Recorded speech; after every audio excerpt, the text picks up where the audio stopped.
तो मैं हूं संत युवराज, राष्ट्रीय अध्यक्ष भारतीय जनजागृति पार्टी। सबसे बड़ा विवाद ये चल रहा है, मेरी ऑडियो चल रही है जो करोड़ों लोगों के बीच में जा चुकी है कि 80 करोड़ रुपए आखिरकार देने के लिए टीके साहब के पास कौन गया। तो मैं इस बात का साक्षी हूं, मैं गया था वहां पर 80 करोड़ रुपए की बात पेशकश लेकर के।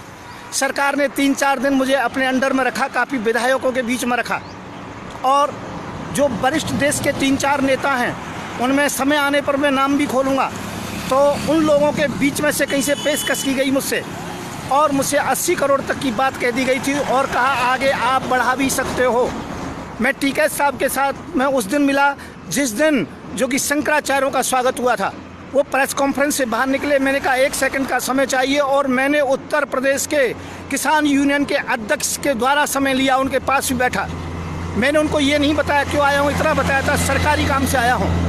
और मैंने जिस समय वहाँ पर बातचीत की तो मैंने कहा 80 करोड़ तक भी मैं देने को तैयार हूँ, अर्थात सरकार की तरफ से मध्यस्थता कर रहा हूँ मैं, और कैसे भी ये उत्पात नहीं होना चाहिए, देश के अंतर्गत में अफरा तफरी नहीं मचनी चाहिए। पर उस समय ही उन्होंने एक ही सिस्टम, एक ही बात कही। बिल्कुल हम अकेले में थे, दोनों थे, हज़ारों लोग आसपास में थे, सैकड़ों मीडिया कर्मी थे अलग, पर हम खड़े खड़े कान में बात कर रहे थे और लास्ट के तम्बू के अंतर्गत में बात कर रहे थे।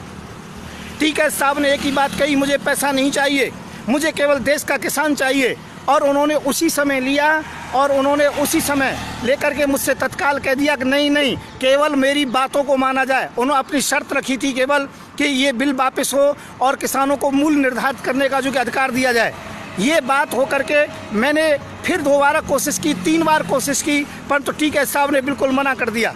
मैं टीके साहब को उसी दिन से नतमस्तक करता हूं और मैं कहता हूं दावे के साथ में, यदि कोई सच्चा किसान है तो राकेश टीकैत हैं। मैं संत युवराज इस बात से मुकरूंगा नहीं। यदि आवश्यकता पड़ेगी तो आगे मैं कोर्ट के अंतर्गत में सुप्रीम कोर्ट के नाम भी खोलने को तैयार हूं, परंतु ध्यान रखें राकेश टीकैत नहीं खरीदे गए। मैं 80 करोड़ रुपए में सरकार की तरफ से उन्हें खरीदने के लिए गया था। किस प्रेशर में गया था ये मैं बताना चाहूँगा। सबसे बड़ी बात ये थी कैसे भी देश में शांति हो, चक्का जाम ना हो, धरने प्रदर्शन ना हो, रोड ना रोके जाएं, तो किसी भी प्रकार से शांति हो जाए। परंतु मैं गलती पर था, जो पैसे का प्रस्ताव दिया, सरकार ने ये प्रस्ताव दिलवाया था, इस बात को मैं दावे के सहित कह सकता हूँ। मैं संत युवराज, राष्ट्रीय अध्यक्ष भारतीय जनजागृति पार्टी, राजनीतिक शांति दूत। जय श्री राधे, जय श्री कृष्ण, जय जवान, जय किसान।